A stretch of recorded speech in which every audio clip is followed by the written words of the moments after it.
Saya Nigusti Putu Parmiti, founder dari Yayasan Anak Unik dan PKBM Widya Gupta. Jadi ibarat sudah jatuh, tertimpa tangga, dan disiram air cuka. Itulah pepatah yang paling pas untuk menggambarkan keadaan saya saat itu.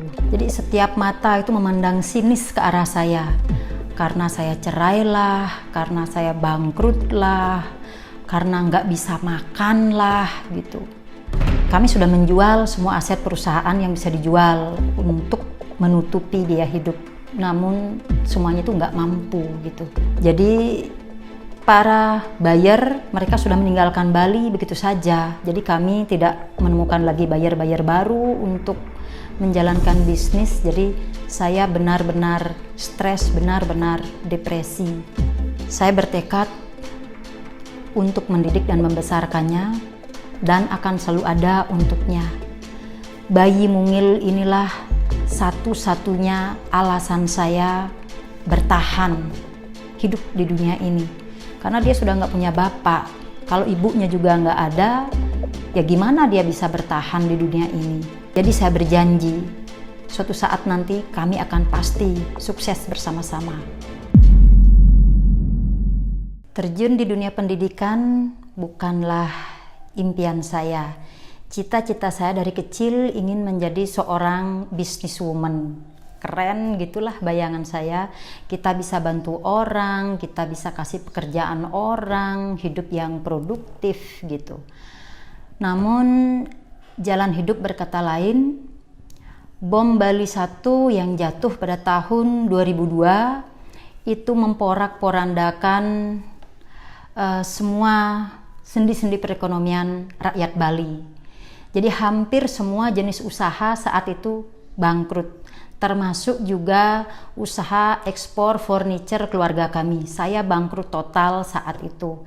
Saya dikejar-kejar oleh supplier, diuber-uber oleh bank setiap bulan, terus dikejar-kejar oleh para tenaga kerja yang sepenuhnya menggantungkan kehidupannya pada usaha keluarga kami. Saya benar-benar stres saat itu, benar-benar depresi dan tertekan oleh keadaan. Di saat yang sama, masalah pribadi juga mendera. Saya dan bayi saya ditinggal begitu saja oleh suami tanpa kompromi. Jadi ibarat sudah jatuh, tertimpa tangga, dan disiram air cuka. Itulah pepatah yang paling pas untuk menggambarkan keadaan saya saat itu. Mau keluar rumah, rasanya kaki itu berat sekali untuk melangkah. Jadi setiap mata itu memandang sinis ke arah saya. Karena saya cerai lah, karena saya bangkrut lah, karena nggak bisa makan lah gitu. Kami sudah menjual semua aset perusahaan yang bisa dijual untuk menutupi biaya hidup. Namun semuanya itu nggak mampu gitu. Jadi para buyer mereka sudah meninggalkan Bali begitu saja. Jadi kami tidak menemukan lagi buyer-buyer baru untuk menjalankan bisnis. Jadi saya benar-benar stres, benar-benar depresi. Sempat terlintas ingin mengakhiri hidup saat itu. Ketika tekad saya sudah bulat, saya ingin pamit kepada bayi mungil yang tidur tergeletak di sebelah saya. Tengah malam itu saya tatap wajahnya. Saat itu juga merupakan titik balik kehidupan saya. Saya seperti mendapatkan kekuatan baru, semangat baru untuk memulai hidup.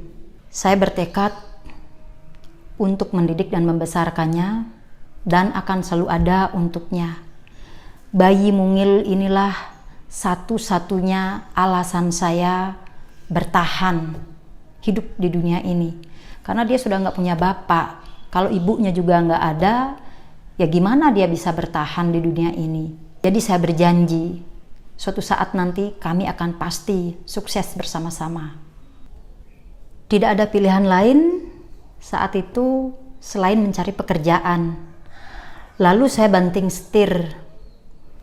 dari seorang eksportir, seorang pengusaha, menjadi tenaga beauty terapis harian.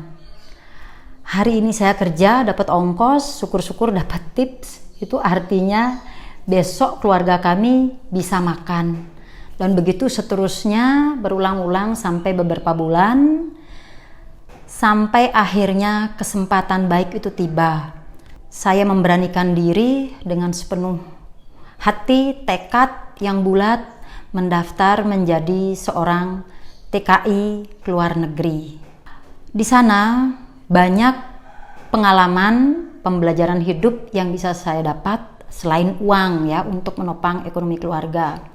Pelan-pelan ekonomi keluarga kami mulai bangkit kembali, dan setelah beberapa tahun berada di luar negeri, saya merasa sudah waktunya untuk pulang. Kemudian ketika saya sampai di Bali, bayi mungil yang dulu saya tinggalkan itu sekarang sudah menjelma menjadi seorang gadis kecil. Dia lagi menjadi alasan saya untuk saya memilih pekerjaan menetap di Bali sampai saat ini dan mendampingi dia, selalu ada untuknya. Awal tahun 2012 saya mendirikan bimbingan belajar yang bernama Bimbel Widya Gupta. Bimbingan belajar kami itu sekilas ya tampak sama aja seperti bimbel-bimbel lain gitu. Jadi anak-anak datang ikut les di tempat kami sepulang dari sekolah. Tapi apa yang menjadi pembeda kami dengan tempat lain yaitu pada visi dan misinya.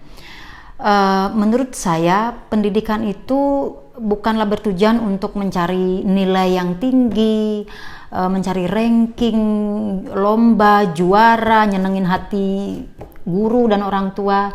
Itu sebetulnya hanya bonus gitu. Saya percaya bahwa pendidikan itu adalah sebuah proses bertumbuh dan berkembang dengan pola pikir yang kritis, logis, dan kreatif. Jadi siswa hendaknya jangan menerima begitu saja apa kata guru, ya belajar kreatif lah. Kami lebih fokus kepada mengapa dan bagaimana seorang siswa bisa kami bantu sehingga dia bisa mencari solusi atas masalahnya. Bimbingan belajar kami berkembang sangat pesat. Di tahun 2014 ya kami memiliki siswa kurang lebih 250 orang. Wah, kebayang ya riuhnya pekerjaan kami saat itu. Kami sangat menikmati sekali. Justru di situ tantangan demi tantangan muncul. Banyak orang tua datang ke tempat kami dengan membawa istilahnya anak-anak titipan ya. Bu Gusti, titip nih anak saya untuk les. Bu Gusti, titip nih adik saya untuk les gitu. Ya saya ya-iyakan saja gitu karena sekilas saya lihat mereka sama aja deh kayak anak-anak lain gitu. Namun setelah di kelas mereka membawa masalah tersendiri. Ada anak yang sangat agresif sekali, ada anak yang setiap di kelas mengganggu teman, ada anak yang nantangin gurunya untuk duel. Ya pokoknya kacau lah saat itu. Kembali lagi saya ke titik nol, saya depresi, saya stres, saya takut bimbel saya ini akan tutup gara-gara ulah anak-anak titipan tadi itu. Dan akhirnya semesta mempertemukan saya dengan orang-orang yang tepat. Saya bertemu dengan Profesor Elka Suryani, di mana beliau merupakan konsultan dan memang pakar kesehatan mental yang ada di Bali. Beliau juga mengenalkan saya dengan Sukacita Foundation dari Belanda. Mereka adalah konsultan untuk anak-anak dengan cacat mental. Nah, dari situlah pemahaman saya mengerti ada yang namanya anak-anak berkebutuhan khusus cacat mental. Secara fisik sih mereka sama seperti kita, nggak ada bedanya gitu. Namun dari tingkat intelijensi yang sangat rendah gitu, mereka terlihat pada saat bersekolah, mereka di kelas nggak mampu menyimak pelajaran dengan baik, sering ganggu, bahkan sering tidak naik kelas. Itulah ciri-ciri dari anak-anak dengan cacat mental. Jadi pemahaman saya juga bertambah saat itu bahwa anak-anak yang cacat itu tidak selalu harus cacat fisik, jelek, memprihatinkan gitu, tapi ada yang namanya anak-anak berkebutuhan khusus cacat mental. Nah, dari pertemuan saya dengan Ibu Prof. Elka Suryani dan Sukacita Foundation itu tercetus ide bagaimana kami bisa membantu anak-anak dengan cacat mental supaya mereka dapat akses pendidikan, kesempatan belajar yang lebih sesuai dengan tingkat intelijensi yang mereka miliki. Akhirnya kami memutuskan untuk mendirikan Yayasan Anak Unik yang berdiri pada tahun 2016. Visi kami, setiap anak itu unik. Jadi, walau mereka terlahir dengan keterbatasan, tapi yakinlah, anak-anak ini juga membawa kualitas tersendiri yang nanti pasti akan berkembang pada saatnya. Kami sadar betul bahwa kecerdasan atau intelijensi adalah kekurangan dari mereka. Jadi kami tidak berfokus pada nilai yang tinggi atau mata pelajaran yang susah, PR yang menumpuk, tapi kami menyeimbangkan antara intelijensi ini dengan minat dan bakat yang terpendam yang ada pada diri mereka. Salah satu minat dan bakat yang saya lihat di Yayasan Anak Unik untuk anak-anak tingkat remaja, mereka suka masak. Jadi alasannya sederhana saja, mereka bilang mereka suka makan gitu. Jadi selain belajar di kelas, seminggu 2 kali kami rutin mengajak anak-anak ini terjun ke dapur untuk memasak. Ya, untuk keterampilan hidup mereka di yayasan kami seminggu 2 kali kami libatkan mereka di dapur membantu usaha catering. Jadi mereka selain belajar, mereka juga sudah bisa berproduksi, mereka menghasilkan uang. Itu sesuatu yang luar biasa banget untuk saya dan saya bangga sekali atas pencapaian ini. Dan jadi pernah juga beberapa kali kami diundang untuk menari pada event-event tertentu gitu, walaupun ya kami dapat bayaran sedikit, tapi kami tetap gembira bahwa masyarakat sekarang pemahamannya sudah berubah. Jadi mereka juga bisa menerima keberadaan anak-anak ini di masyarakat. Mereka tidak lagi mencemooh atau melecehkan, tetapi kami juga yakin gitu, anak-anak ini, anak-anak tunagrahita ini, mereka pasti bisa jika mereka juga diberi kesempatan yang sama.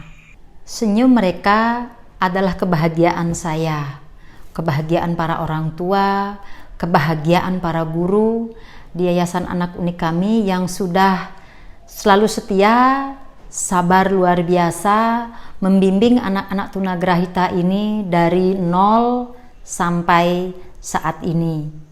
Saya, Nigusti Putu Parmiti, founder dari Yayasan Anak Unik dan PKBM Widya Gupta, mengucapkan banyak-banyak terima kasih atas perhatian Anda dan semoga sekelumit kisah perjalanan kehidupan saya ini bisa menginspirasi Anda untuk tetap semangat berkarya, tetap semangat menjalani hidup apapun yang terjadi, dan jangan lupa untuk senantiasa peduli terhadap sesama yang ada di sekitar kita. Terima kasih. Tell us what you think about this video and don't forget to like, share and subscribe.